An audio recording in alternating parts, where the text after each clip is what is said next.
Baik, kami dari kelompok D akan menjelaskan tentang Breadmark Comprehensive Case Chapter 9 tentang Revenue Cycle. Yang pertama, terkait gambaran sistem yang digunakan. Sistem informasi Breadmark adalah aplikasi yang baru dibeli dan berjalan pada konfigurasi jaringan client server. James Walker, seorang perancang sistem di Departemen TI Breadmark, memainkan peranan sentral dalam menerapkan dan memodifikasi sistem untuk memenuhi kebutuhan spesifik Breadmark. Karena keakraban Walker dengan sistem tersebut, ia diminta oleh manajemen puncak untuk sementara waktu mengawasi pengoperasian awal sistem baru untuk memastikan transisi yang mulus dari sistem yang lama. Setelah beberapa bulan, James Walker ditawari promosi ke manajer gudang dan diberi tanggung jawab tetap untuk pembelian produk. Kemudian saya akan menjawab pertanyaan pertama, yaitu from the case description and the associated flowcharts, assess Breadmark's internal controls over its revenue cycle procedures. Yang pertama, dalam penjualan, pesanan pelanggan diterima melalui surat atau fax di Departemen Penjualan. Salah satu staf penjualan mengakses catatan pelanggan dan meninjau kredit yang tersedia sebelum membuat catatan faktur penjualan. Untuk pelanggan dengan kredit yang tersedia tidak mencukupi, petugas menyerahkan pesanan kepada manajer kredit untuk persetujuan. Jika dikabulkan, manajer kredit secara lisan memberi wewenang kepada petugas untuk meningkatkan jalur kredit pelanggan sesuai dengan itu. Untuk penjualan yang disetujui, catatan ditambahkan ke file faktur penjualan.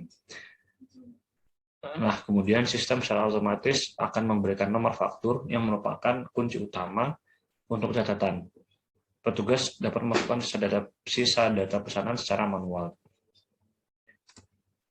Kemudian dalam rekonsiliasi dokumen, petugas akan meminta persetujuan dari manajer kredit untuk pelanggan dengan kredit yang tersedia tidak mencukupi. Kemudian manajer kredit seharusnya tidak hanya memberi wewenang secara lisan kepada petugas untuk mengubah batas kredit. Hal tersebut juga tidak pantas baginya untuk mendelegasikan tugas tersebut kepada petugas, karena itu dapat melanggar kontrol umum otorisasi. Kemudian slip pengepakan, pemberitahuan pengiriman, dan bill of lading dengan barang yang akan dikirim juga harus dilakukan untuk diverifikasi secara independen. Lalu kemudian beberapa salinan dari dokumen-dokumen ini harus dibuat untuk diajukan untuk referensi di masa mendatang dan dipantau oleh departemen yang bertanggung jawab dalam setiap proses operasional. Selanjutnya adalah nomor 2, yang mana kita disuruh untuk menguji beberapa asersi terkait dengan audit di akun pendapatan. Yang pertama adalah ada asersi existence atau occurrence, yang mana tujuannya adalah untuk memastikan accounts receivable yang dimiliki oleh si perusahaan itu benar adanya. Audit procedures yang dapat dilakukan menggunakan ACL adalah melakukan konfirmasi dengan melihat berapa sih total masing-masing customers mempunyai pinjaman kepada perusahaan. Selanjutnya saya akan mencoba untuk menunjukkan bagaimana prosedur auditnya di ACL.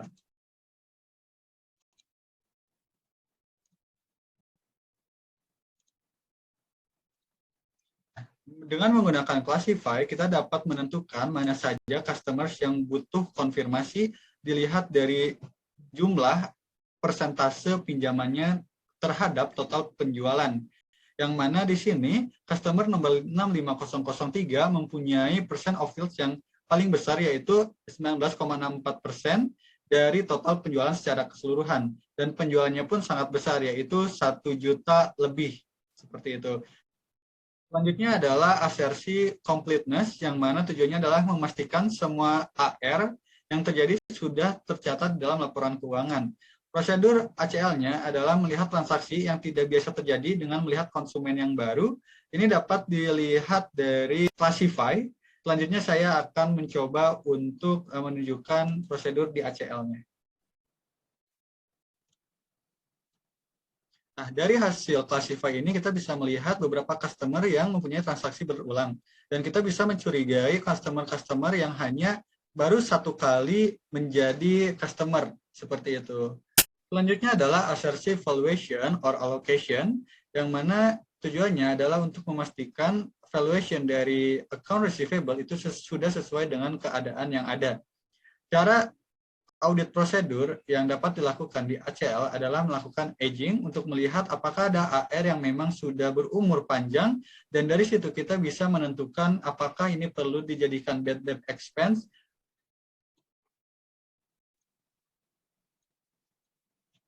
Bisa dilihat aging dari masing-masing transaksi ataupun account receivable yang ada. Kita bisa lihat di sini ada 204 yang sangat lama dan juga ada 250 yang masih baru. Asersi yang terakhir adalah akurasi, yang mana kita menentukan apakah akurasinya itu sudah tepat gitu yang dicatat. Nah, cara atau audit prosedur untuk ACL-nya adalah melihat duplikasi di file sales, invoice, dan juga shipping log.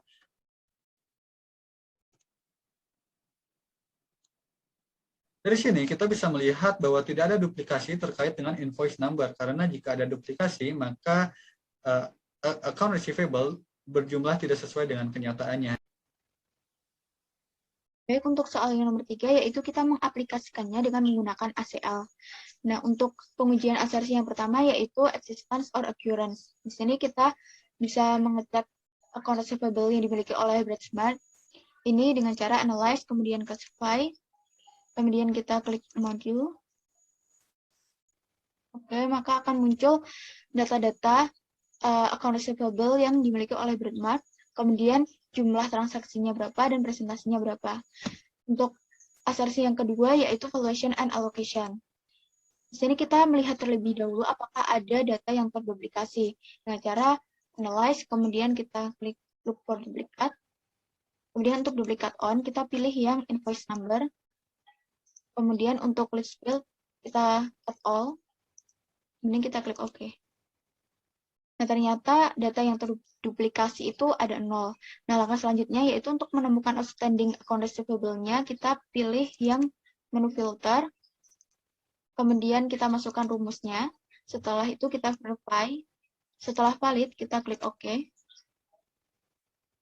Nah, maka akan muncul tampilan seperti ini. Kemudian kita akan lihat total sales dari amount due-nya ini berapa. Dan ternyata amount due-nya itu totalnya ada 324.733,40 ya. Ini merupakan cut off akhir Desember. Selanjutnya kita melakukan analyze stratify. Dengan cara kita klik yang analyze, kemudian kita pilih yang stratify. Kita tuliskan minimumnya berapa. Kemudian kita tuliskan untuk maksimumnya itu berapa.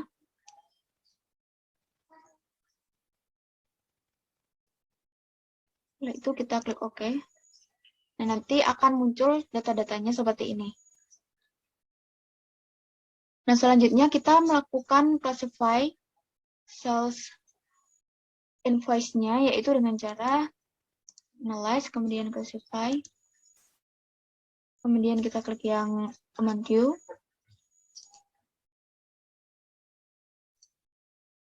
Oke.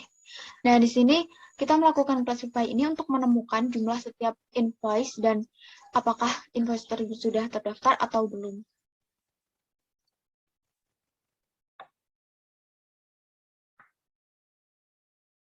Selanjutnya, saya M. Rahman akan menjelaskan bagian selanjutnya dari nomor 3, case, mengenai audit revenue cycle. Saya akan menjelaskan sedikit tentang uji asersi, completeness, dan accuracy. Jadi yang pertama kita bisa melakukan analisis profil file.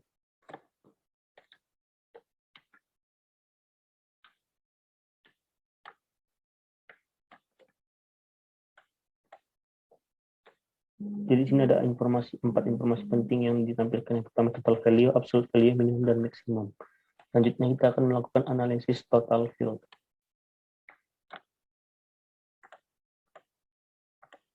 Ini sama seperti tadi, hanya saja yang disajikan di sini hanya total value.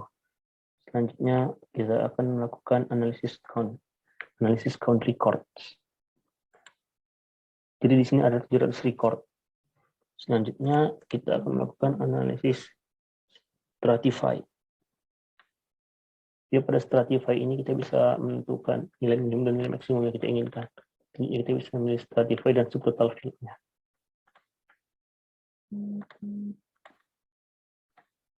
Jadi untuk jumlah kisaran dari 0 sampai 5.549 itu ada 309 count sampai seterusnya. Sampai nanti ada 700 count. Kurang lebih seperti ini. Selanjutnya kita akan menguji melakukan join data atau join table. Jadi ini kita bisa, saya misalnya di sini melakukan join data antara sales invoice dan shipping log. Kurang lebih hasilnya seperti ini. Selanjutnya kita akan melakukan analisis duplicates. Misalnya yang akan diduplikasi itu adalah invoice number. Di sini ada 0 duplicates yang terdeteksi. Kemudian kita akan melakukan analisis gaps. Jadi di sini ada 174 gap range, kemudian terdapat 13.667 data yang hilang. Selanjutnya kita karena pada bagian ini tidak ada data jumlah yang negatif, jadi kita tidak perlu melakukan filter. Cukup sekian bagian saya dan akan dilanjutkan oleh teman saya.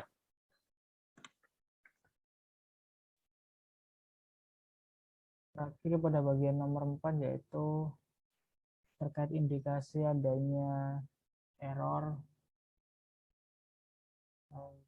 Yang pertama pada bagian operasional, lalu kedua ada tujuan dari auditnya, lalu audit prosedur yang akan diterapkan dalam ACL. Yang pertama terkait dengan penjualan, yaitu operasional sendiri ada kemungkinan kesalahan operasi penjualan yang tidak berfungsi dengan semestinya yang menyebabkan kesalahan dalam mencatat customer. Lalu dari itu target auditnya yaitu membuktikan bahwa transaksi pembelian tercatat dan terhitung dengan akurat pada harga dan kuantitas yang benar. Lalu untuk ACL-nya sendiri yaitu menggunakan fitur stratify atau classify. Langsung ke bagian ACL. Nah, di sini kita ambil data sell invoice. Nah, di data sell invoice nanti kita analisis di bagian classify, lalu ambil bagian amount. Nah, dari data ini diketahui terdapat beberapa customer number dengan frekuensi pembelian signifikan yaitu 14%, 12%, dan 13%, dan beberapa lagi yang lumayan. Lalu dari sisi percent of fill atau jumlah transaksinya atau jumlah nominal transaksinya yaitu cukup masif juga, hampir 20%, dan beberapa customer lain yang signifikan. Customer ini yang kemungkinan dapat diindikasi adalah customer fiktif ataupun ada kesalahan input terhadap customer tersebut sehingga nominalnya menggelembung. Sekian presentasi dari kami. Jika ada kesalahan pemaparan atau salah kata kami mohon maaf. Sekian dan terima kasih.